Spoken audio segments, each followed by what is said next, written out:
Kajian kita pada malam hari ini dengan sama membaca basmalah bersama-sama. Bismillahirrahmanirrahim. Selanjutnya mohon kepada Ibu Dr. Eko Rini dalam kesempatan ini untuk memberikan sambutan. Kepada beliau kami persilahkan.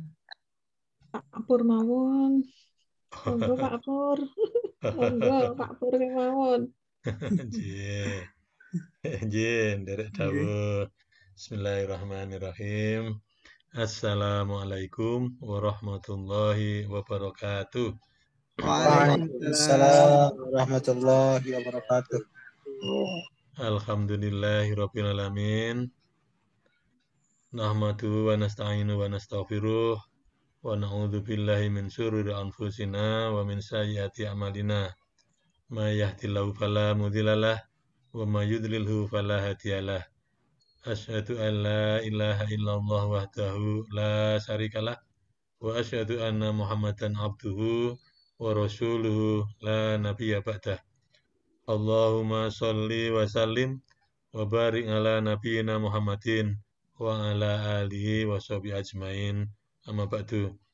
Yang saya hormati Ustadz Imam Wicaksono LCMA yang telah berkenan meluangkan waktu di antara kesibukannya untuk berbagi ilmu, memberikan tausiah kepada kita semuanya di ruang Zoom pada jamaah Zoomiyah ini dalam rangka Muhammadiyah Widzu. Perlu saya informasikan sedikit Ustadz bahwa kegiatan Muhammadiyah Widzu ini awal-awalnya memang diperuntukkan pada saudara-saudara kita yang terkonfirmasi positif COVID-19. Akan tapi ke belakang semakin meluas link Zoom ini yang terbagi akhirnya dibagi-bagi ke berbagai pihak. Tapi alhamdulillah insya Allah kami malah senang. Artinya bahwa apa yang kita inisiasi ini diminati oleh banyak pihak dan memberikan manfaat itu. Karena dalam 1 minggu itu materi-materinya kita bergilir, kita berganti-ganti antara kalau Ahad malam, Selasa malam, Jumat malam itu materi keagamaan. Kemudian Senin dan Kamis itu materi berkaitan dengan psikologi, kemudian Rabu dan Sabtu itu berkaitan dengan kesehatan, bidang kesehatan, sehingga arahnya memang mendampingi saudara-saudara kita supaya imunnya juga kuat, imannya tetap kuat, meningkat, sehingga menjadi aman. Ngaten Ustaz. Dan akhir-akhir ini Alhamdulillah yang rajin menghadiri jamaah Zoomiyah kita ini dari berbagai daerah. Itu tadi Mas Fajar yang ngersakkan nomor HP Ustadz tadi itu rajin banget itu tiap hari dari Sampit, Kalimantan Tengah itu. Masya Allah. Ya. Kemudian ini ada Ibu Komsatun ini kalau tidak salah dari Bengkulu, dari Batam. Iya, dari Batam itu Bu Marfuah itu juga rajin setiap malam hadir. Kemudian siapa lagi ini banyak yang dari bahkan pernah ada dari Thailand, dari Jeddah, dari Malaysia Ustadz. Alhamdulillah. Makanya terima kasih sekali Ustadz sudah berkenan meluangkan waktu. Juga terima kasih saya sampaikan kepada seluruh tim yang sudah berkenan mendukung terselenggaranya kegiatan ini hingga sampai sudah yang ke-200 berapa malam ini ya? 19. Jadi sudah malam yang ke-219 Ustadz. Mudah-mudahan ini Allah meridhoi niat baik kita ini dan senantiasa membimbing kita semuanya. Amin ya rabbal alamin. Juga tentu kepada seluruh jamaah dari manapun, saya tidak dapat menyebutkan satu persatu yang juga dengan setia untuk senantiasa mengikuti kegiatan kita ini. Mudah-mudahan Allah memberikan bimbingan, memberikan pahala dan kepada kita semuanya. Saya kira itu Mas Aminullah yang sudah berkenan mendampingi, menggantikan Mas Irwan. Mas Aminullah ini juga Baik, Ustaz. bertim host, Ustaz, yang selalu mengawal acara kita ini. Demikian, nasrun minallah wa fathun qarib. Assalamualaikum warahmatullahi wabarakatuh. Waalaikumsalam warahmatullahi wabarakatuh. Jazakumullah Ustadz Dr. Purwadi Messi dalam kesempatan ini memberikan sambutan pada malam hari ini. Semoga acara pengajian ini terus berkesinambungan dan terus menerus sampai tak lelah gitu ya. Karena kegiatan ini sangat bermanfaat sekali bagi kita semua.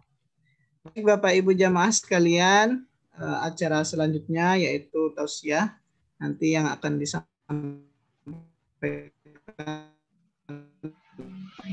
oleh Ustadz Imam Wijaksono LC lah teks Arab religi dan ketangguhan spiritual di masa pandemi. Baik Bapak Ibu jamaah sekalian, kami mohon sebagaimana aturan kita berikan kesempatan kepada Ustadz untuk menyampaikan tausiah dan kita bisa mengkondisikan suara agar kita bersama-sama mendengar dengan jelas. Dan kami mohon Ustadz, kalaupun ada materi yang bisa di-share slide-nya, silahkan monggo di-share biar sekalian bisa melihat materi pada malam hari ini. Pada beliau Ustadz Imam Wijaksono LCMA, kami silakan. Monggo Ustadz. Bismillahirrahmanirrahim. Assalamualaikum warahmatullahi wabarakatuh. Waalaikumsalam. Waalaikumsalam warahmatullahi wabarakatuh. Alhamdulillah. Wassalatu wassalamu ala Rasulillah. Ashhadu an la ilaha illallah wahdahu la syarikalah. Wa ashhadu anna Muhammadan abduhu wa rasuluhu la nabiyya ba'dah. Subhanallahi wa bihamdihi adada khalqihi wa ridha nafsihi wa zinata arshihi wa midada kalimati. Amma ba'du. Puji syukur milik Allah Subhanahu wa taala. Pada malam ini kita sama-sama diberikan kesempatan oleh Allah Subhanahu wa taala sebuah jalan, yaitu menambah ketakwaan kita dengan cara menuntut ilmu. Semoga ini bisa menjadi salah satu bekal kita dan penerang di hari akhirat. Amin ya rabbal alamin. Salawat dan salam tercurah pada junjungan Nabi besar Muhammad sallallahu alaihi wasallam. Kurang lebih 23 tahun beliau mewakafkan seluruh waktunya, hartanya, bahkan nyawanya demi turunnya Islam secara sempurna dan kita bisa hidup teratur dari bangun tidur sampai tidur kembali. Tak lupa saya mengucapkan terima kasih dan rasa hormat yang sebenar-benarnya pada MC3 DIY ini.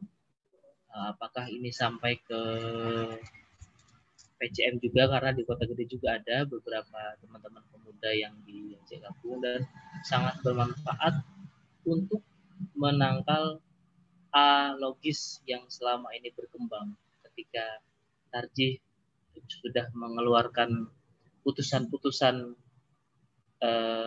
panduan ibadah, kemudian diserang dengan hanya sebatas, jadi rapat Tarjih itu yang diisi oleh para pakar itu kadang dibenturkan dengan postingan WhatsApp yang hanya asal tulis kemudian tanpa ada nilai ilmiah sama sekali. Nah, ini fungsi MCC ini sangat kami rasakan sampai ke akar rumput lah, ke ranting-rantai ke cabang itu sangat kami rasakan. Saya mengucapkan terima kasih dan salam hormat saya sebagai warga Muhammadiyah di cabang Kota Gede Ranting Purbaya. Kemudian insya Allah sama-sama malam ini kita akan mohon maaf sudah muncul atau belum ya? Sudah. Sudah Sudah, Ustaz. Ya, sudah. Belum full screen. Slideshow-nya yang belum Ustaz. Oke.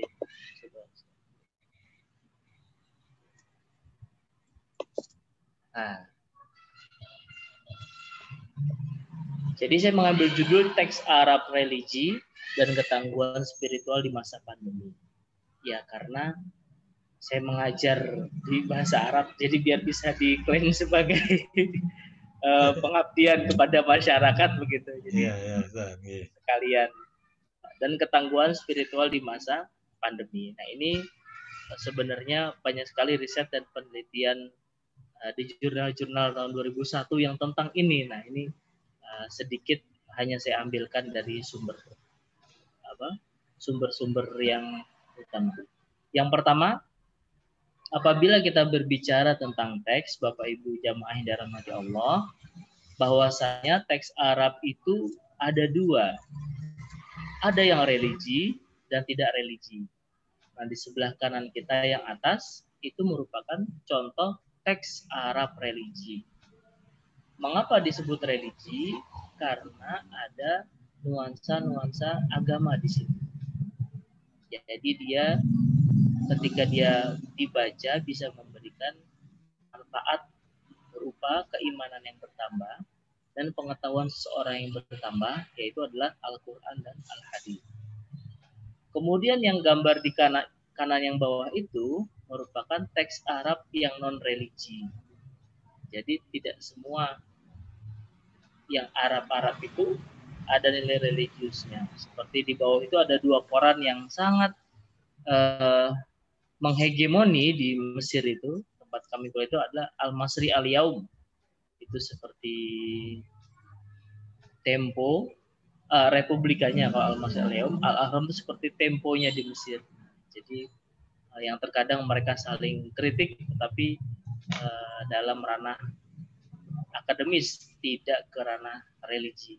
Jadi itu mengapa saya memilih teks Arab religi, karena dalam naskah-naskah bahasa Arab yang ada nilai religinya, kami sudah menemukan banyak sekali manfaatnya.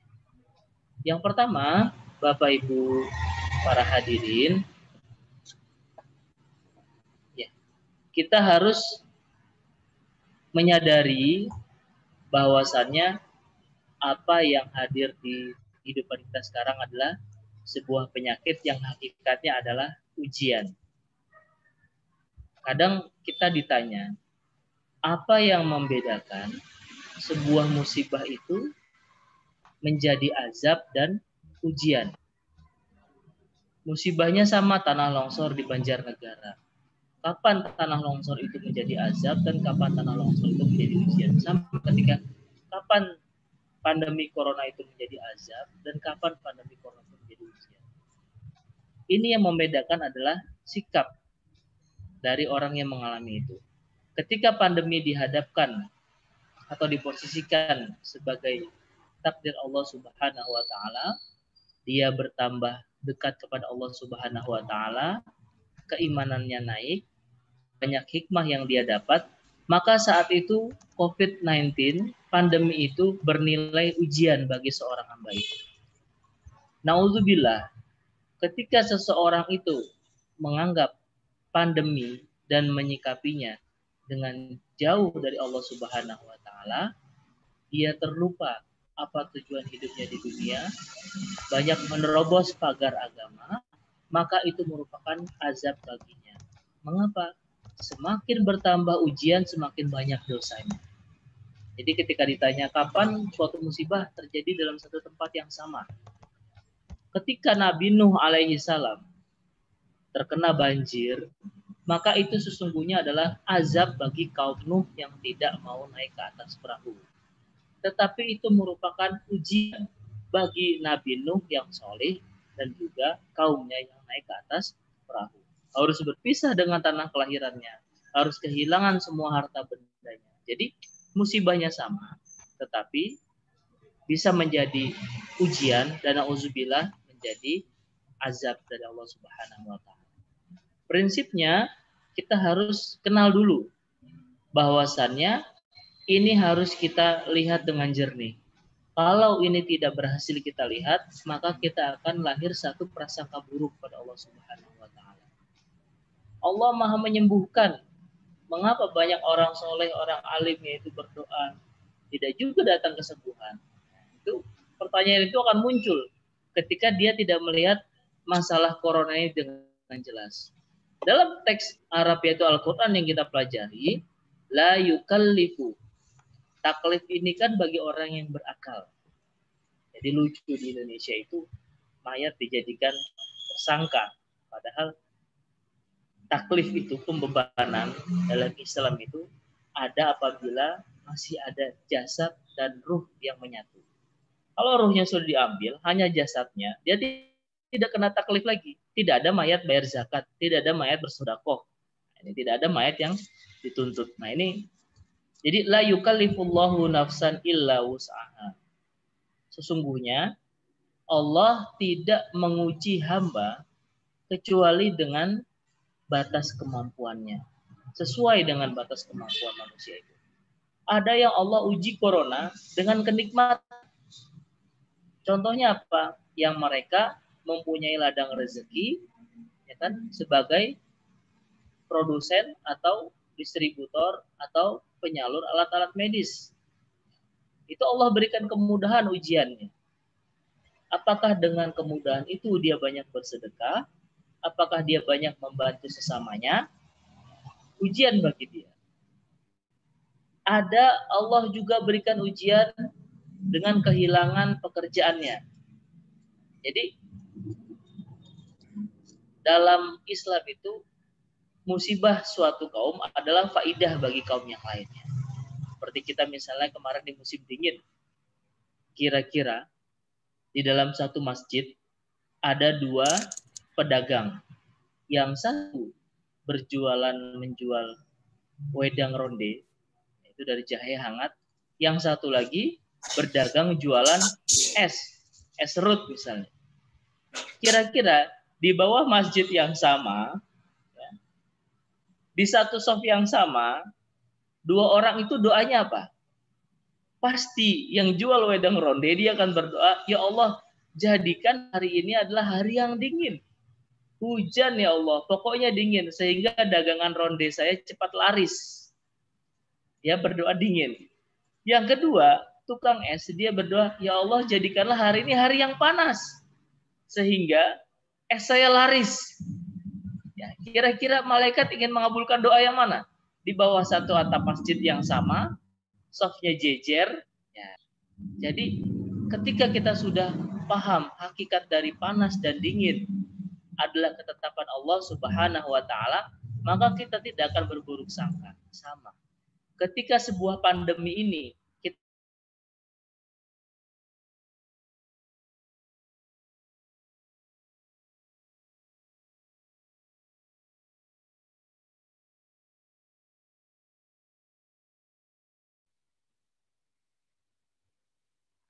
Sinyal mungkin ya, Mas Amin ya? Ya, Mungkin mudah-mudahan terus sambung lagi.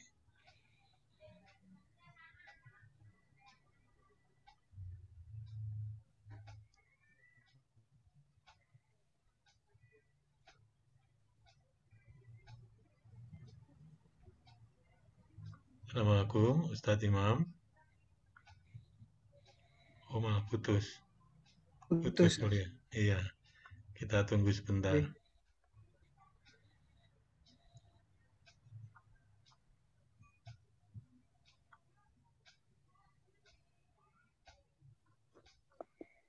Satu.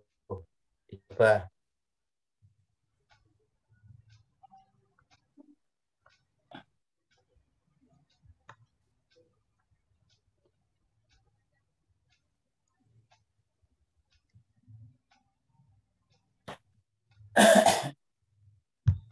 Oh, ya, alhamdulillah ada sambung. Alhamdulillah.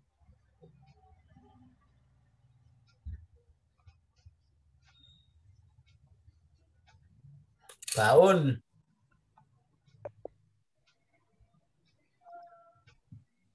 ya tadi tertukar alat. Kalau sinyalnya agak rendet, mungkin tidak pakai kamera dulu, nggak apa-apa, Ustadz. Oh tadi tertukar Ibu. Jadi ada wifi rumah yang Oh gitu. Oh, J, siap. mohon maaf ya kita J, lanjut monggo. lagi. J, nggak apa-apa, Ustadz. Jadi ketika kita sudah paham hakikat panas itu apa, dingin itu apa, hujan itu apa, kemarau apa, maka tidak ada sedikit pun buruk sangka kepada Allah Subhanahu wa taala. Jadi ketika kita paham, oh saya diberikan kemudahan dalam wabah ini, banyak lahir cabang-cabang usaha kaki lima dan itu saya rintis, buka cabang di mana-mana. Kenapa? Karena orang tidak mampu beli produk yang dengan harga tinggi, akhirnya orang beli produk saya. Itu merupakan ujian dari Allah Subhanahu wa taala, apakah kita orang bersyukur dan akan berbagi atau tidak. Satu lagi, ketika kita diberikan kesulitan, wisata tidak berjalan, kita menjual souvenir, kita menjual oleh-oleh, kemudian Allah yakbit wa yaksud, Allah pegang rezeki kita, kita sadar, oh berarti saya diberikan ujian oleh Allah karena saya mampu dalam hal sabar. Yang tadi diuji oleh Allah Subhanahu wa taala agar dia bisa masuk pintu surga lewat pintu sedekah, yang satu lagi masuk surga lewat pintu sabar. Insya Allah. Ketika kita sudah memandang jernih konsep ini, maka teks yang illa wus'aha yang kuning itu akan menjadikan kita, saya yakin bisa melewati fase ini. Walaupun sampai sekarang saya belum menemukan jawaban kapan ini akan berakhir. Tapi saya yakin saya akan mengakhiri fase ini dengan terus berkeyakinan pada Allah Subhanahu wa taala. Kemudian apa yang kita gunakan untuk para jamaah yang dirahmati Allah untuk bisa melawan, untuk survive? Nah, ini di yang kuning ini saya tulis wala tuhammilna ma la taqata lana bi. Ini adalah sebuah tanda perhatian hamba kepada Allah Subhanahu wa taala. Rabbana la wala tuhammilna, ya Allah janganlah engkau pikulkan kepada kami ma la taqata lana bi, apa-apa yang kami tidak sanggup untuk memikulnya. Apa yang tidak sanggup kami bawa ya Allah, apa yang tidak sanggup kami lewati. Nah, ini. Jadi ini bisa kita jadikan doa wala tuhammilna ma la taqata lana bi. Apa ya Allah berikan saya ujian, ya, karena hakikat hidup itu pasti penuh dengan ujian, tetapi ujian yang bisa saya lewatinya dengan baik. Nah, ini sebenarnya doa yang sangat mudah. Wa'fu anna waghfir lana warhamna, dan jadikan fase ini sebagai fase penyucian diri saya ya Allah. Jadi pandemi ini menjadi sebagai ladang saya untuk membersihkan dosa-dosa saya Allah. Nah, ini pertama. Kemudian yang kedua, ya, terkadang ujian itu terasa berat, ya kan? Kenapa ujian itu terasa berat? Seseorang yang pergi naik kendaraan bermotor roda 2 misalnya, ya kan? Ternyata dia di tengah jalan anginnya sangat keras, kemudian disertai dengan hujan, dia merasa tubuhnya hancur, tidak kuat lagi. Kenapa itu terjadi? Karena dia belum siap. Dia belum tahu, dia belum membaca perakiraan cuaca misalnya. Dia belum mengetahui kalau sekarang ini musim hujan. Atau dia belum tahu sejauh ini perjalanan yang akan dia tempuh. Jadi ketika menemukan tantangan, dia kaget. Jadi mengapa ujian itu terasa berat? Karena manusia belum siap. Tetapi dalam teks Arab ini dalam ayat Al-Quran ini, Allah ingin agar kita itu tidak gampang kagetan. Dalam surat Al-Baqarah, وَلَنَبْلُوَنَّكُمْ بِشَيْءٍ مِنَ الْخَوْفِ. Jadi ujiannya apa coba para jamaah yang dirahmati Allah? Pertama, al-khauf, itu rasa takut. Yang kedua, al-ju, lapar. Yang ketiga, naqsim minal amwal, kamu akan kekurangan harta. Dan juga anfus, jiwa-jiwa, dan thamarat buah. 5 ujian ini hadir di satu waktu, yaitu pandemi COVID-19. Jadi ketika COVID, kita bersilaturahim, kita sholat dengan shaf yang rapat, kemudian kita bisa kumpul, ya, pengajian Ahad pagi atau hampir di setiap PCM mungkin ada konsep kajian, tetapi itu tidak terjadi sekarang. Kenapa? Al-khauf. Takut, semua orang bingung, takut tertular. Kemudian juga al-ju, lapar. Orang banyak yang kehilangan pekerjaannya. Orang yang banyak kehilangan mata pencahariannya, lapar dan juga naqsim minal amwal, kekurangan harta. Ini semua terjadi. Wal anfus, bahkan juga nyawa. Ya kan? Atau mungkin juga ada sebagian daerah yang kesulitan bahan pokok, samarotnya dianggapkan sebagai bahan nutrisi kita.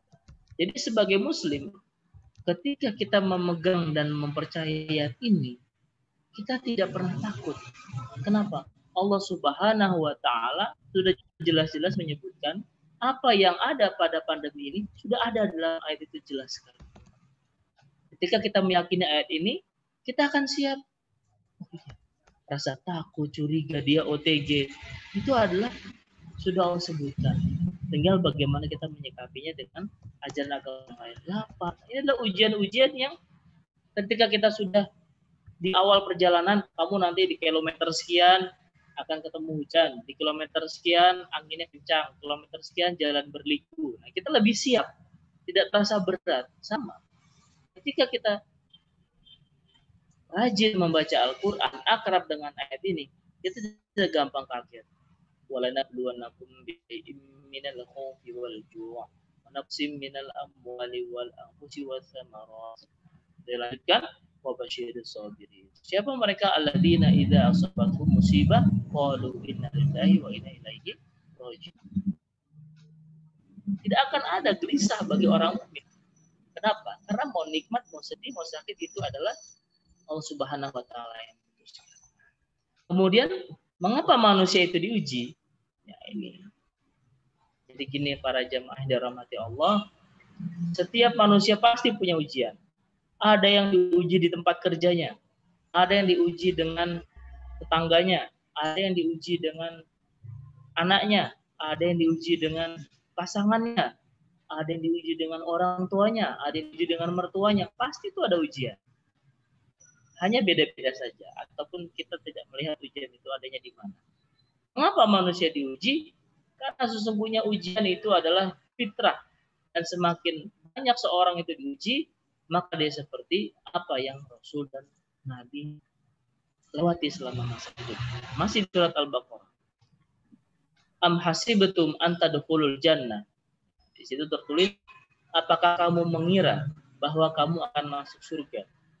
Walamma ya'tikum matsalul ladzina khalau min qablikum. Walamma ya'tikum, sedangkan belum sampai kepada kamu, belum datang kepada kamu. Apa itu? Alladzina khalau min qablikum, sesuatu yang orang-orang terdahulu rasakan. Itu apa? Ujian.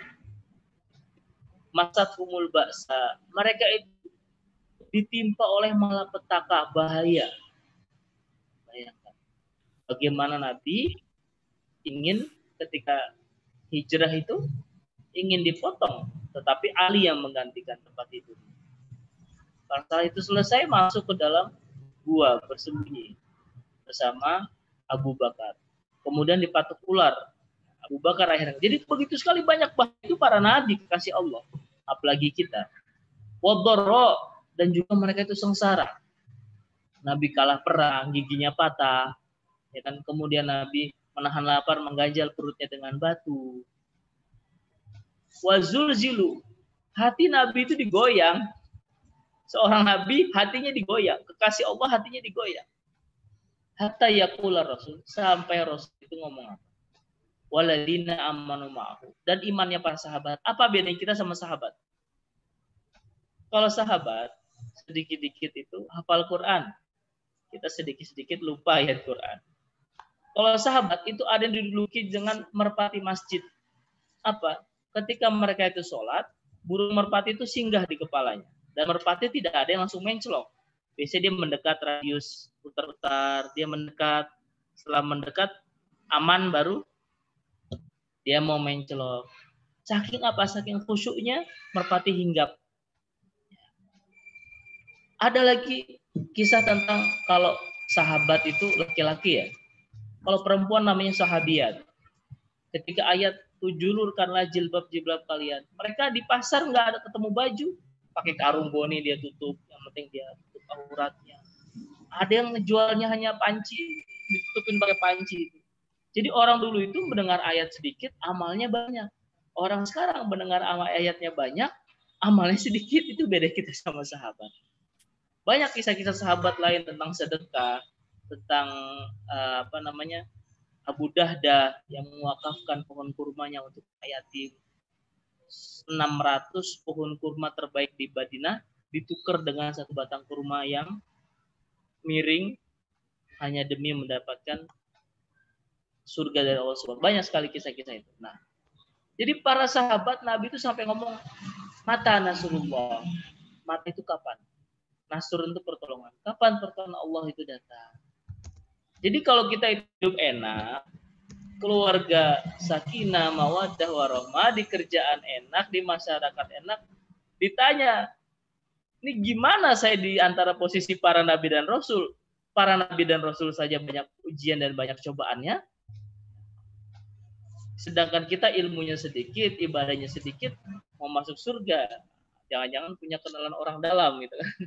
Jadi ini coba kita bertanya, apakah saya lebih soleh dari para nabi dan sahabat? Apakah ilmu saya lebih banyak dari para nabi dan sahabat? Apakah ibadah saya lebih banyak dari para nabi dan sahabat? Kok saya nggak diuji?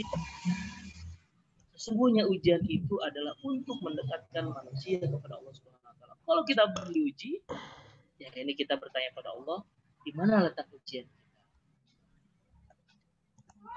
Nah, kemudian para jamaah dirahmati Allah, kita tidak bisa memungkiri pandemi ini ada dua penyakit. Penyakit lahir itu hanya dua keputusan, sembuh atau dia wafat. Kalau dia sembuh, ya kan, maka mungkin dia ilmunya akan bermanfaat. Kesembuhannya itu menjadi semacam inspirasi bagi orang lain. Kalau dia wafat sudah selesai dikubur. Yang kedua ada penyakit batin. Ini yang repot. Penyakit batin ini kalau nggak sembuh, wah itu orang yang bergentayangan. Kita lihat ada kisah Nabi Ayub alaihi salam. Ya kan? Wa ayyuba idnada rabbahu anni masani yadurru wa anta arhamur rahimin. Ayat ini sangat pendek para jamaahnya dari Allah. Tetapi asbabun nuzul ayat ini sangat luar biasa. Yang pertama apa? Nabi Ayub ada dalam riwayat yang menyatakan kurang lebih selama 18 tahun terkena penyakit ini. Nabi Ayub hatinya itu punya ketetapan yang mantap. Saya menikmati sakit ini. Nah, ini secara psikologi kita bisa lebih jauh ya. Ada orang yang menikmati sakit, bayangkan. Kenapa? Biarlah jasad saya ini rusak, asalkan ibadah saya tidak terganggu kepada Allah Subhanahu wa taala. Ternyata setelah 18 tahun, ulat yang ada di badan Nabi Ayub itu, yang ada di penyakitnya, itu mulai menggerogoti lidahnya. Sehingga Nabi Ayub ketika berzikir kepada Allah tidak lagi jelas. Baru Nabi Ayub berdoa. Bayangkan, seorang dipenuhi ulat, tubuhnya dia penyakit kulit itu, dia berdoa ketika lidahnya sudah dimakan ulat. Kenapa Ayub kamu datang sedangkan 18 tahun kamu bersabar? Apa kata Nabiullah Ayub alaihissalam? Ya Allah, sesungguhnya 18 tahun ini saya tidak terganggu ibadahku kepadamu.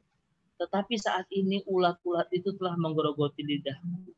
Maka saya takut saya salah menyebut. Saya takut saya salah berzikir. Saya takut saya salah bersyahadat kepadamu. Jadi yang dia khawatirkan itu bukan badannya. Tetapi yang dia khawatirkan adalah ibadah. Kenapa Ayub? Karena badan saya ini, jasad saya cepat atau lambat akan terkubur ke dalam bumi. Tetapi kalau saya punya penyakit batin, itu akan dibawa ke langit. Manusia sakit. Sakitnya selesai, dia dikubur di dalam bumi. Selesai masalahnya. Tetapi kalau penyakit batin, dia akan dibawa bersama amalan-amalan. Itu jawabannya. Sehingga dia lebih memusingkan bagaimana kalau saya menjadi orang yang lalai, kalau saya menjadi orang yang jauh dari Allah Subhanahu wa taala. Ini kisah yang sangat luar biasa yang terabadikan dalam Al-Qur'an. Ya, penyakit lahir Al-Qur'an juga telah memberikan pedoman. Ma anzalallahu da'an illa anzalaha lahu syifaan. Ya. Entah dalam ilmu medis kedokteran apakah masih terus dijadikan riset penyakit-penyakit yang ada yang belum ditemukan obatnya. Mungkin mereka mengklaim seperti itu. Tetapi Allah Subhanahu wa taala sudah menjamin lewat lisan nabinya, yaitu lewat hadis, bahwasanya tidaklah Allah menurunkan penyakit kecuali Allah juga yang akan menurunkan penawarnya. Nah, ini artinya semua penyakit itu ada obatnya, penyakit lahir. Prinsip yang pertama itu. Jadi kita harus kuat. Kalau misalnya kita sudah menyerah, corona itu tidak, COVID-19 tidak ada obatnya. Untuk apa riset? Untuk apa? Ya karena virus ya. Secara medis itu mungkin bukan dengan obat, tapi dengan ketahanan tubuh. Itu mungkin digolongkan seperti itu, mungkin ahlinya lebih paham. Kemudian yang kedua, wa idza maritu fahuwa yashfi. Ini adalah prinsip yang harus kita perdalam. Banyak sekali kejadian pasien, tidak usah jauh-jauh, ini terjadi sama ayah saya sendiri ketika tahun 2019 itu terkena stroke. Masuknya sama, bahkan dari hasil fotonya itu, ayah saya mengalami pembuluh darah yang pecah lebih banyak. Dokternya sama, kasurnya jejer, obatnya sama, asupan yang diterimakan itu sama, kemudian darah segala macam, tidak ada komorbidnya, tidak ada penyakit yang lainnya yang mengganggu itu. Tetapi luar biasa, Allah Subhanahu wa taala berikan kesembuhan pada ayah kami, dan yang satu lagi ketika kami dipersilahkan untuk meninggalkan rumah sakit, yang satu lagi belum keluar dari ruang ICU itu, ruang kritis stroke-nya. Di 2 pekan obatnya itu bekerja di ayah kami, dan satu lagi 2 pekan ketika kami ingin beres-beres, pasien yang jejer itu masuknya bareng itu masih ada di. Jadi 2 orang sakitnya sama, dokter yang merawat sama, obatnya sama, semua mirip, bahkan ayah saya divonis sama dokter lebih parah, tapi ternyata benar-benar dokter, obat itu adalah perantara. Allah Subhanahu wa taala yang memberikan kesembuhan. Nah, ini yang prinsip ini yang jangan sampai kita lengah sebagai umat beragama. Itu tadi obat secara minum. Kemudian ada juga obat Quran nih. Ya. Di sini saya mengambil kisah tentang sahabat yang sedang melewati kampung di tengah perjalanan. Ada tetua di kampung itu, seperti penghulu kampung, qadhi, hakim, baru saja digigit oleh kalajengking yang beracun. Kemudian salah seorang sahabat membacakan Al-Fatihah kepada orang digigit kalajengking tersebut, kemudian orang itu sembuh dan racunnya ternetralisir. Kemudian sahabat yang tadi dikasih hadiah seekor kambing, tetapi dia tidak berani makan kambing itu sebelum bertanya tentang hal itu kepada Nabi. Dan Nabi Muhammad menjawab, "Wa ma adrakum innaha ruqyah." Bagaimana kalian tahu kalau Al-Fatihah itu adalah ruqyah penyembuh?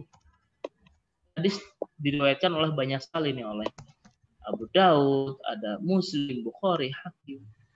Jadi bahwasanya Al-Fatihah itu merupakan penyembuh.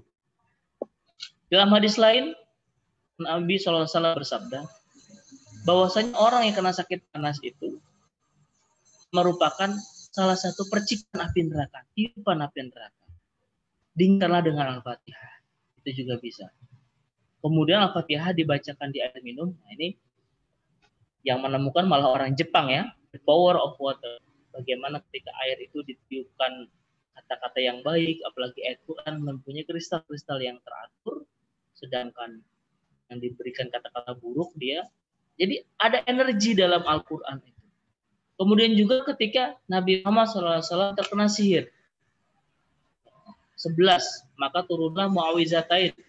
Qul a'udzu birabbil falaq, qul a'udzu birabbin nas. Banyak sekali ayat-ayat yang bisa dijadikan ruqyah. Nah ini. Jadi ketika tadi ada setiap penyakit ada obatnya, obat medis, kemudian ini adalah obat Qur'ani yang dalam Al-Quran. Tadi sudah fisik, penyakit lahir. Sekarang adalah penyakit batin. Sesungguhnya semua penyakit batin itu iri, hasad, dengki, na'udzubillah musyrik, na'udzubillah penyakit yang lainnya, pokoknya kita berlindung kepada Allah dari semua penyakit batin itu sumbernya hanya satu. Ini ayat ini dalam Al-Quran. Surat Al-Baqarah juga masih. Fi qulubihim marad. Dalam hati mereka itu ada penyakit. Penyakitnya itu hanya di hati. Apa penyakitnya? Itu adalah ragu. Kalau orang itu ragu kepada Allah, Allah yang mengangkat penyakit, maka dia akan pergi ke dukun. Na'udzubillah. Kalau orang itu ragu kepada Allah, Allah Razak yang memberi rezeki, maka dia tidak sabar dengan ikhtiar yang halal. Na'udzubillah. Kalau dia tidak yakin kepada Allah, bahwasanya Allah Subhanahu wa Ta'ala yang menguasai hari pembalasan, maka dia tidak mau beribadah dan hanya menganggap hidup ini hanya di dunia saja, tidak ada akhirat. Berawal ini dari ragu. Ketika dia ragu Allah Razak, dia ragu Allah itu yang Maha Pengampun. Ketika penyakit batinnya ragu bahwasanya Allah yang Maha Kuat misalnya. Dia akan terkena penyakit takabur, diri. Jadi penyakit batin itu adalah saatnya adalah. Yang kedua adalah syahwat. Ingin dunia, maka lahirlah si kikir. Dia memiliki syahwat untuk menjadi orang yang paling kaya misalnya, maka dia akan memiliki penyakit serakah tadi. Dia ingin syahwatnya menjadi orang yang terkenal berbuat kebaikan, maka dia akan banyak mengandung ria dari amal-amalnya. Na'udzubillah. Jadi ragu dan syahwat inilah dua hal yang menyebabkan penyakit dari penyakit batin. Kemudian ketika kita ada penyakit, bagaimana kita bersikap terhadap penyakit? Ini masih tentang Nabi Ayub alaihissalam. Tadi saya bacakan bagaimana ayat yang menerangkan tentang proses berdoanya Nabi Ayub. Kemudian jangan hanya berhenti di situ. Jadi ketika kita sakit jangan hanya wahumma rabbana si adhibil ba'sa isfiatabit di atas kasur, kemudian tidak minum obat, tidak pergi ke dokter. Berarti dia belum membaca ayat teks yang lain dari Al-Quran. Itada rabbahu anni masaniya syaiton. Coba lihat yang saya warnai kuning. Ya Allah, ketika Ayub datang kepada Tuhannya, aku diganggu setan. Di penyakit itu adalah gangguan dari setan. Binusbin wa adzabin, dengan penderitaan dan bencana. Kenapa dianggap dengan setan? Karena tadi apa Nabi Ayub menganggap penyakitnya ini akan mengganggu ibadah. Penyakit ini akan mengganggu zikirnya Nabi Ayub. Ya. Sudah berdoa kepada Allah. Apa jawaban dari Allah? Urkut birijlika hadza mughtasil baridun wa syarabun. Jadi ketika kita sudah sakit, para main dirahmati Allah, jangan cukup berdoa saja. Kita lihat ikhtiar Nabi Ayub. Jadi kita diperintahkan untuk ikhtiar, berobat. Hentakkan kakimu. Jadi ketika kita sakit, periksakan ke dokter. Jangan hanya di rumah. Kita sakit, tahajud 1000 rakaat. Kita sakit, baca Quran sekian juta ayat, diulang-ulang terus. Tidak seperti itu. Nabi Ayub juga berdoa, tetapi lihat ini, jelas dari Al-Quran, hendakkan kakimu, usaha. Kamu daftar ke dokter, kamu periksakan dirimu. Inilah air yang sejuk. Ini adalah perintah untuk minum obat. Jelas sekali, minum obat. Mandi dan untuk minum. Obat ini kamu gunakan untuk memperkuat tubuh dan jaga kesehatan dan juga menjaga kebersihan. Jadi salah apabila kita bertauhid kepada Allah, yakin corona dari Allah, maka corona Allah yang hadirkan, corona Allah yang mencabut. Ketika masa seperti ini, kita lepas dari protokol kesehatan. Ini yang saya bilang di awal tadi, sifat alogis, sifat ilmiah, sifat yang menghempas logika-logika ini sangat tidak sesuai dengan Al-Quran. Al-Quran justru memerintahkan kita jaga protokol kesehatan. Kan kakimu, usaha kamu, dan minumlah obat. Inilah ketika Muhammadiyah putuskan untuk vaksin. Vaksin tidak menyelamatkan manusia. Allah yang betul, tapi ini lihat. Ajak mereka untuk membaca ayat ini. Seperti itu. Jadi sikap kita terhadap penyakit tidak hanya berdoa, tapi berikhtiar. Apa hikmah dari Allah Subhanahu wa taala memberikan kita ujian penyakit? Pertama adalah wabasyiris sabirin. Berilah kabar gembira terhadap orang-orang yang sabar. Jadi insya Allah apabila ada musibah, Allah Subhanahu wa taala ingin menjadikan kita sebagai orang-orang yang sabar. Kemudian wa wahabna lahu ahlahu wa mithluhum ma'hum rahmatan minna. Jadi ketika setelah dihentakkan kakinya keluar air, jadi mata air Nabi Ayub gunakan untuk minum, untuk mandi, Allah sembuhkan seluruh penyakitnya, kulitnya jadi mulus lagi. Dan kembali lagi apa keluarganya? Istrinya kan meninggalkan beliau, anaknya meninggalkan beliau, istri anaknya kembali, dan kami lipat gandakan apa yang ada, hartanya dikali lipat. Jadi insya Allah balasan dari Allah adalah berlipat ganda. Ini adalah pelajaran bagi orang yang berpikiran sehat. Liulil albab, orang-orang yang berpikir. Kemudian terakhir, alhamdulillahirabbil alamin. Ini kita sedikit menyalahartikan tentang alhamdulillahirabbil alamin. Kalau kita menjawab bagaimana kabarnya, alhamdulillah sehat. Jadi alhamdulillah hanya terbatas pada kata sehat saja. Tetapi ketika alhamdulillah amin itu belum selesai. Kalau kita ketemu sama orang, bagaimana kabarnya? Alhamdulillah. Kita nggak berhenti, tanya lagi, bagaimana kabar kamu? Alhamdulillah. Sampai 3 kali. Kalau dia benar bilang alhamdulillah sehat, berarti dia sehat. Kalau misalnya alhamdulillah sekali, 2 kali ditanya lagi, dia baru menceritakan. Saya lagi dapat musibah, saya lagi sakit. Jadi alhamdulillah ala kulli hal. Alhamdulillah atas segala sesuatu. Kenapa? Kita menyadari saat kita sakit juga ada syukur di situ. Kenapa? Dalam sakit ada pengampunan dosa. Ketika kita nggak sakit, sehat, biasanya setelah sholat, salam, langsung starter kendaraan, pergi. Tapi ketika sakit, mau bangun berat, akhirnya ada istighfar 100 kali. Masih berat lagi, dibuka Al-Quran 1 halaman, 2 halaman. Jadi dalam sakitnya itu ada banyak sekali dosa yang gugur, ada banyak pahala. Jadi ucapkan alhamdulillah atas penyakitnya itu. Jadi alhamdulillah ala kulli hal. Makanya jika orang Arab tuh kenapa kok nanya kabar diulang-ulang terus? Ya karena untuk meyakinkan loh benar-benar dalam keadaan baik. Nah, inilah Bapak Ibu para jamaah yang dirahmati Allah Subhanahu wa taala, sedikit paparan singkat yang bisa saya sampaikan. Jadi bahwasannya kuncinya itu yang di awal tadi di slide adalah hakikat dari pandemi ini tuh apa? Bisa bernilai azab, auzubillah, dan juga bisa bernilai ujian. Kalau ujian semoga saja kita naikin. Dan di akhir saya tutup tadi, alhamdulillahirabbil alamin. Apa maksudnya? Ketika ada kesulitan, kita bersyukur kepada Allah. Kenapa? Inna ma'al usri yusra.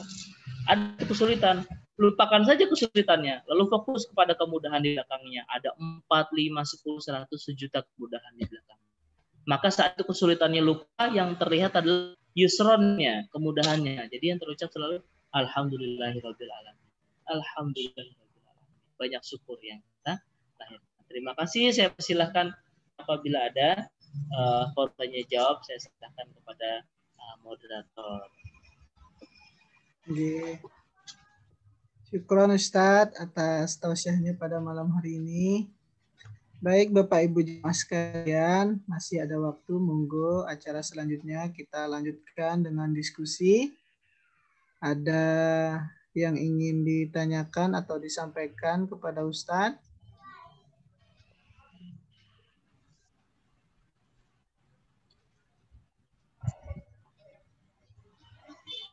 Jika ada silahkan mikrofonnya di-unmute dulu biar dengar suaranya.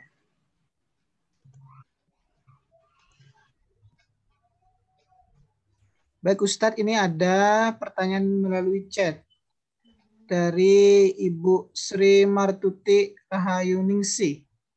Assalamualaikum warahmatullahi wabarakatuh Pak Ustadz. Yang kami tanyakan bagaimana cara meyakinkan pada orang yang sakit parah agar bisa menerima kenyataan kalau dia sakit, biar tidak marah-marah dan siap tidak percaya obat, malah percaya pada dukun. TK. Terima kasih. Terima kasih Aulia. Assalamualaikum warahmatullahi wabarakatuh. Waalaikumsalam. Ini memang pertanyaan yang real, banyak terjadi. Yang pertama adalah kita meyakinkan bahwasannya dokter itu bukan pesulap yang bisa merubah bunga menjadi burung merpati. Dokter adalah perantara kesembuhan, butuh waktu. Satu. Kedua, obat juga bukanlah cat yang bisa merubah manusia ketika dicelupin warnanya itu. Obat juga saya rasa butuh waktu untuk bereaksi. Nah, kenyataan di masyarakat sekarang, ketika mereka minum obat, obatnya baru akan bekerja 2 kali, 3 kali. Mereka belum merasa obatnya itu menyembuhkannya. Hingga datanglah bisikan dari tetangganya. Halo, si A, kemarin di sini obat DBK misalnya nggak sembuh, akhirnya kembah Siti misalnya, atau kembah itu langsung sekali datang, langsung sembuh, nggak usah diopnam. Padahal apa? Saat dia ke dukun itu, obat dari rumah sakit yang sedang bekerja, saat dia sembuh di dukun itu, adalah buah dari obat yang dia minum. Ini bagaimana menyadarkan kita, fenomen instan itu sangat merebak di masyarakat kita. Mie instan, bubur instan, sehingga kesembuhan pun ingin instan. Sehingga cespleng instan. Jadi yang pertama-tama menyadarkan bahwasanya justru ketika kamu ke dukun kemarin itu, setelah 3 kali keluar dari rumah sakit, adalah efek dari keberhasilan obat yang diminum. Nah, yang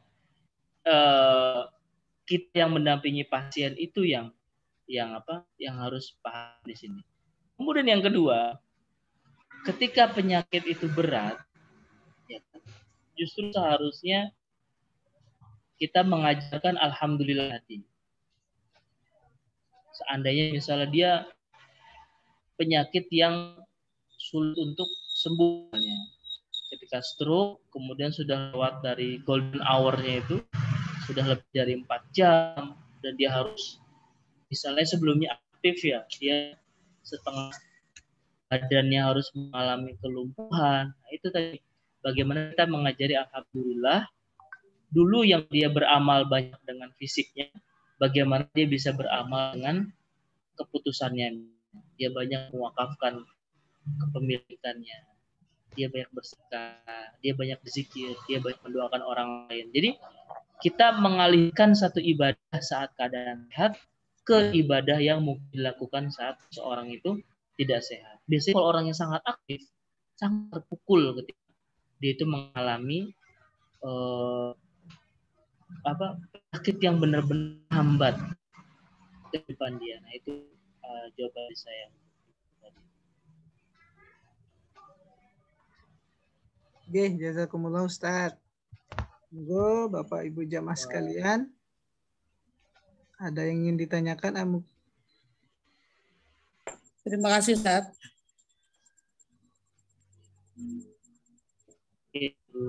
Sama-sama.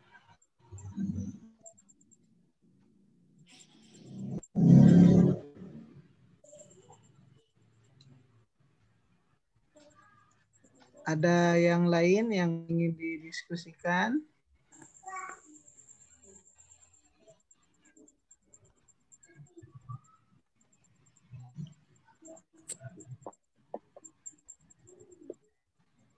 Izin Ustadz bertanya. Ini Ustadz kaitannya dengan bagaimana pribadi dari Nabi Ayub alaihissalam, yang dimana beliau orang yang benar-benar bisa menikmati rasa sakit.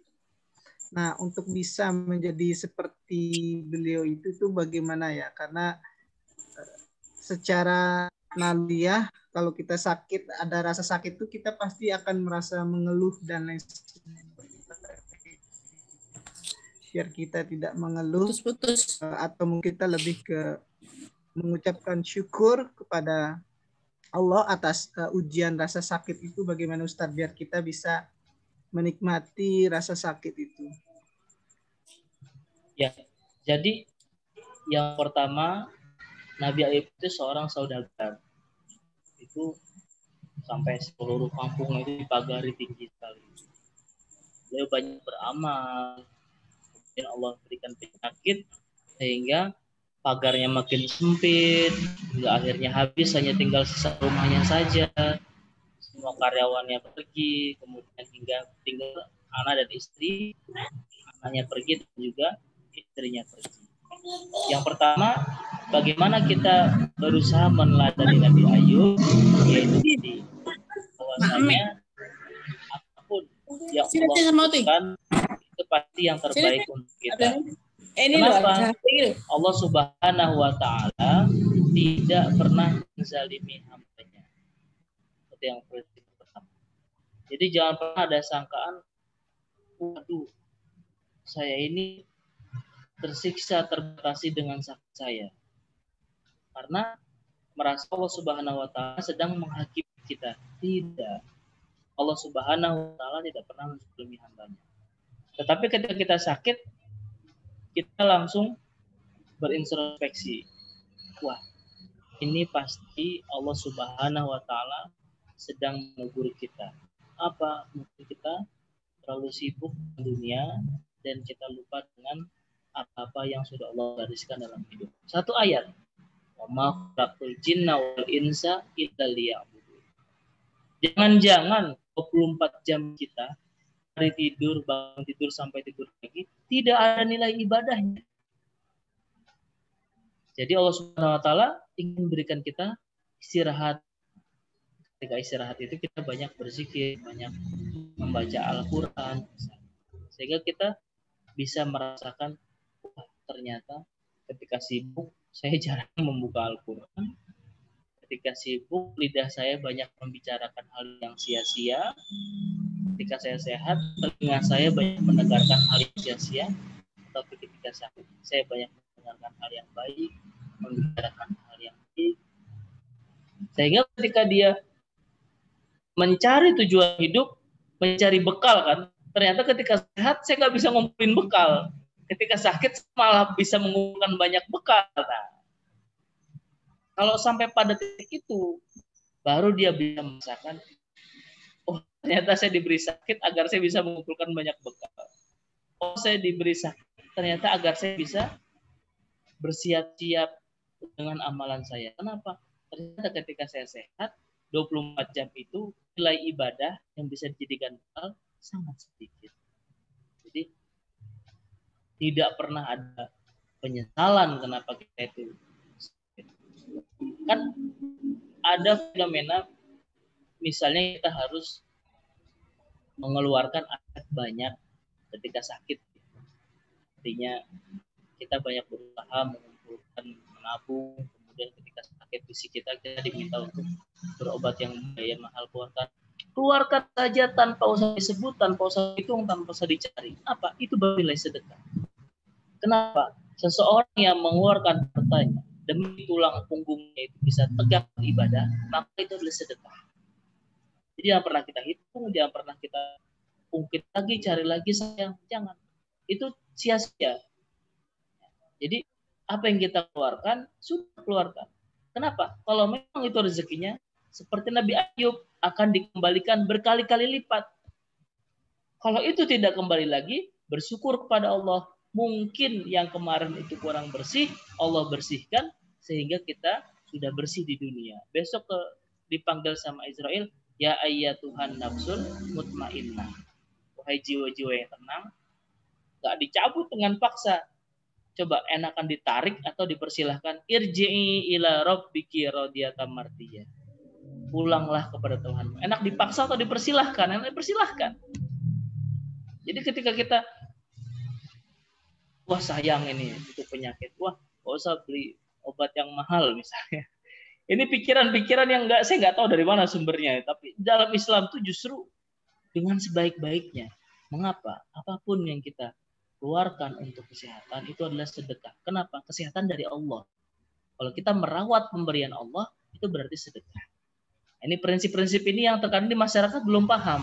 Jadi mereka, udahlah nggak apa-apa, nanti keluar uang banyak juga sakitnya nggak sembuh. Nah ini yang penyebab dukun seperti itu. Nah, itu jawaban. Ya, Ustaz.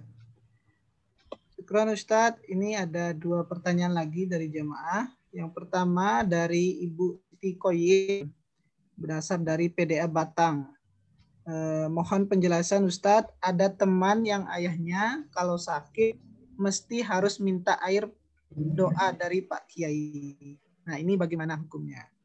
Kemudian yang kedua, ini dari MTPDA Jogja, Ibu Intan. Apakah irama-irama atau lagu seperti bayati, jiharkah, dan lain sebagainya yang dipakai dalam melantunkan teks Arab Al-Quran memiliki pengaruh terhadap ketangguhan spiritual seseorang? Atur nuwun Ustaz, seperti itu pertanyaan. Untuk yang pertama, saya termasuk orang yang meyakini akal adalah faktor utama kesembuhan. Karena itu tadi, ada 2 orang makan jeruk, ada yang vitamin B-nya itu terserap dengan baik, ada yang tidak terserap. Jadi ibarat tanah, ada yang disiram air, ada yang dia menolak, ada yang dia menyerap. Jadi ketika sugestinya itu sudah bekerja, dia biasanya bisa mempercepat serapan itu. Jadi ketika seseorang itu sudah sugesti minta air ke Pak Kiai, ya kan, mohon doa kepada Pak Kiai, itu akan menjadi sangat mujarab sekali. Sugesti yang pertama, mungkin dari teman-teman dari psikologi bisa mengkaji itu kekuatan alam pikir. Yang kedua, ketika dia tidak percaya dengan itu, kemudian dipaksa minum, nggak akan bisa. Sama seperti asyhadu alla ilaha illallah. Kita nggak pernah melihat Allah, belum pernah melihat Allah. Tapi kan kita diberikan keyakinan bahwasanya dengan alam yang terlihat ini, jadi kita bisa kuat, bisa percaya. Orang yang ateis, tidak percaya Tuhan, itu hidupnya nggak kuat. Kenapa? Ketika mereka dapat musibah, karena tidak ada yang mensugesti dia akan bunuh diri. Ya, seperti di Jepang misalnya. Ketika gagal, maka akan bunuh diri. Karena dia tidak ada, itu tadi, motivasi sugesti di awal tadi. Itu masalah sugesti ya, ini belum minum airnya ini. Kemudian yang kedua, tadi sudah saya jelaskan, memang air itu adalah bersifat netral. Sama seperti api. Bismillahi la yadurru ma'asmi syai'un fil ardi wala fis sama' wa huwa samiul alim. Api itu netral. Dia bisa membakar atas izin Allah. Kenapa harus ada izin Allah? Buktinya api tidak bisa membakar Nabi Ibrahim alaihissalam. Air itu netral. Contohnya apa? Kemarin ketika kejadian di Banten itu ada tsunami kan. Nah, ada acara PLN yang ngundang salah satu band, grup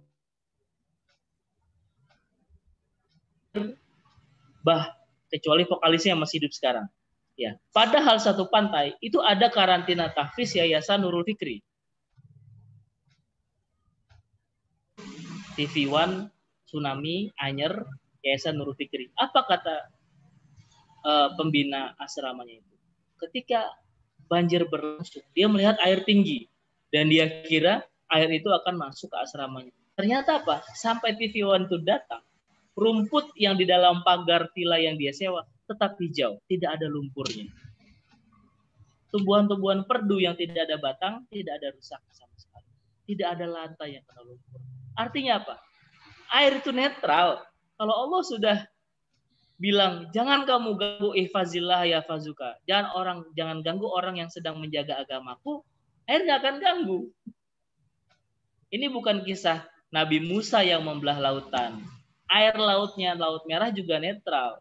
Ketika Allah bila kasih ketukan, air sudah minggir, Nabi Musa lewat, Fir'aun datang lagi, tertutup air itu lagi. Jadi air itu netral. Nah, ini bukan kisah Fir'aun dan Musa, ini kisah terjadi di 2019. Yang kedua, ketika ada banjir di Sulawesi kemarin. Klik lagi, karena TV One banyak yang saya lihat itu, muazin tidak tenggelam. Bagaimana beliau itu azan, tetapi melihat air seperti blender muter. Orang-orang itu muter seperti blender di depan. Muazinnya itu bisa azan, ngambil nafas dari mana coba? Jadi ini bukan terjadi di zaman Nabi yang ribuan tahun. Ini terjadi di 2019. Mungkin beda 1 tahun aja sama yang Anyer itu tadi. Jadi air itu netral yang kedua. Pertama sugesti, yang kedua air itu netral. Yang ketiga, ketika ditambahkan doa orang soleh, barulah air itu mempunyai nilai-nilai positif ketika seperti orang Jepang tadi. Makanya ada yang mujarab dengan air ini, ada. Memenuhi 3 ini. Pertama dia sugestinya, kemudian dia benar-benar yakin terhadap itu. Yang kedua, air ini tidak bekerja, tidak akan bekerja bagi orang yang tidak percaya. Nah, itu tentang air ya. Tapi dia tetap harus berobat dengan ikhtiar-ikhtiar yang sempurna selain dengan air itu. Kemudian, tadi yang kedua, bagaimana peran langgam atau lagu-lagu bayati. Oh, inilah kenapa para sahabat, kemudian para ahli agama itu mempertahankan lagu ini. Bayati, nahawan, jika, jiharkah, ros, soba. Ya kan? Ketika orang itu nada hijaz, dia sedih. Ini biasa dipakai ketika ayat-ayat berhubungan dengan azab. Ketika misalnya jiharkah atau ajam, dia itu senang. Alhamdulillahi Rabbil Alamin. Ini ayat tentang surga. Ini bisa betul membangkitkan ketahanan spiritual tuh bisa sekali. Ketika orang itu kan membaca ayat tentang neraka misalnya, fi amadim mumaddadah, dia pakai lagu Hijaz, itu kan sedih sekali. Wardatan wastoriyadi mutillatan, tentang azab, dia takut neraka sehingga pikiran itu lost, udah saya pasrah sama Allah lah. Itu udah apa ya, ibaratnya seperti orang udah curhat lah. Kalau para jamaah itu sudah menceritakan sesuatu pasti sudah plong sama. Ini bisa betul. Jadi langgam-langgam ini memang sama seperti riwayat yang menyatakan sebelum perang itu Nabi memukul drum band untuk menaikkan adrenalin para sahabat. Itu jawaban dari saya. Jadi bisa.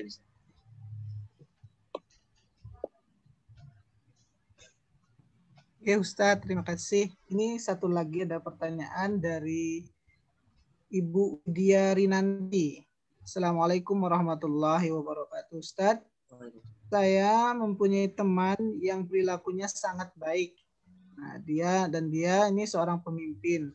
Alangkah baiknya kalau dia bisa masuk Muslim. Nah, doa apa dan ikhtiar apa agar dia bisa masuk Islam? Jazakumullah. Waalaikumsalam Ibu. Yang pertama doanya Allahumma hdihi ilal Islam. Ya Allah berikanlah dia petunjuk dan hidayah agar dia masuk ke dalam Islam. Itu cukup diulang-ulang saja. Dan doa itu yang paling dahsyat sebenarnya ketika orang yang kita doakan itu tidak tahu. Itu yang pertama. Kemudian yang kedua, ikhtiar apa? Ya, kita harus menampilkan nilai Islam yang secara sempurna. Kita sedang berduka ketika ada kemarin kasus pengeboman di Makassar yang sama. Kemudian yang diduga, masih diduga kan, sebagai pelaku adalah beridentitas seorang Muslim. Ya kalau ini yang digaungkan, maka tidak ada yang mau orang masuk Islam. Coba bagaimana ketika seorang Islam itu orang bertanya, bagaimana Islam? Lihat Muhammadiyah. Mereka punya amal usaha yang begitu banyak. Mereka dakwah bil hal. Mereka tidak hanya bergerak di masjid, tapi di kegiatan sosial, kegiatan ekonomi. Mungkin orang akan terpesona melihat berislam yang syamil, berislam yang secara utuh. Orang kita lihat promosikan lewat gerakan-gerakan Muhammadiyah. Seperti itu Ibu. Kita promosikan Islam. Bayangkan kalau Kiai Dahlan itu perjuangan pertamanya adalah pendidikan. Itu kan dakwah bil hal sekali. Kenapa? Beliau tidak teriak, Iqra, bacalah. Tidak. Tapi langsung dengan tangannya membuat sekolah yang menerjemahkan wahyu pertama dari Iqra. Jadi sebelum mengajarkan sholat, mengajarkan apa, itu adalah Iqra, ilmu. Bacalah. Ini adalah sebuah dakwah bil hal. Dakwah sesuai dengan keadaan dan juga tidak hanya dengan retorika. Nah, ini yang bagus Ibu. Jadi bisa berkonsultasi dengan PCM atau RM sekitar agar bisa membantu. Terima kasih.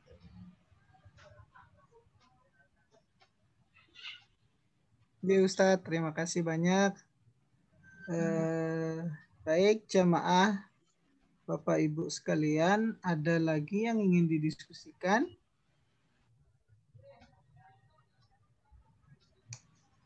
Ya, sepertinya sudah tidak ada dan juga waktu malam hari ini sudah menunjukkan pukul 21.00. Sudah jam 9 malam.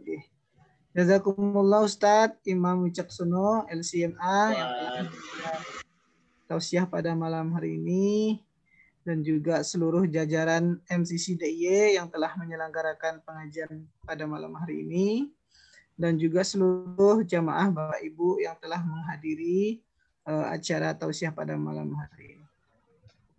Baik Bapak Ibu jamaah sekalian, marilah kita tutup pengajian kita pada malam hari ini dengan sama-sama. Oke. Baik Bapak Ibu jamaah, mari kita tutup pengajian kita pada malam hari ini dengan sama-sama mengucapkan hamdalah bersama-sama. Alhamdulillah. Alhamdulillahirabbil alamin. Amin.